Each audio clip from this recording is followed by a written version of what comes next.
কেউ ৮১ রান করে ম্যাচ জেতায় আর তবুও খুশি থাকে না।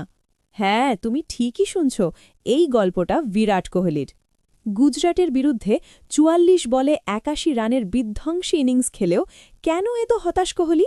কি এমন হল যে ম্যাচ জিতিয়েও মন ভেঙে গেল তার? চলো পুরো ঘটনাটা জানা যাক।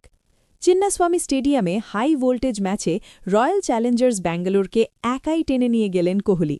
গুজরাতের ২০০+ টার্গেট, চাপ, রান রেট সবকিছু যেন তার সামনে ছোট হয়ে গেল।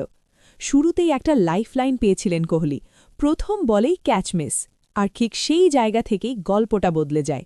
তারপর পুরো ম্যাচটাই নিজের নিয়ন্ত্রণে নিয়ে নেন তিনি। স্ট্রোক, টাইমিং, গেম সেন্স সবকিছু একদম পারফেক্ট। কিন্তু আসল টুইস্টটা ম্যাচের পর। গুজরাতের সহকারী কোচ বিজয় দাহিয়া জানান, ম্যাচ শেষে কোহলি নাকি তাকে বলেছিলেন, আমার ১৭ রান করা উচিত ছিল, ইনিংসটা ঠিকভাবে শেষ করতে পারিনি। ভাবতে পারছ, যেখানে সবাই তার ইনিংস দেখে অবাক, সেখানে কোহলি নিজেই নিজের উপর অসন্তুষ্ট। এটাই হয়তো তাকে আলাদা করে তোলে। এটাই গ্রেটনেসের আসল সংজ্ঞা। গুজরাট টাইটান্স ভেবেছিল ২০৫ রান যথেষ্ট হবে, কিন্তু কোহলির অভিজ্ঞতা আর মানসিকতা সব হিসেব বদলে দেয়। গর্বের সাথে এই ম্যাচ শুধু একটা জয় না, এটা দেখিয়ে দিল কেন কোহলি এখনও বিশ্বের সেরা ব্যাটারদের একজন। কারণ তিনি অন্যদের সাথে না, নিজের সাথেই প্রতিযোগিতা করেন।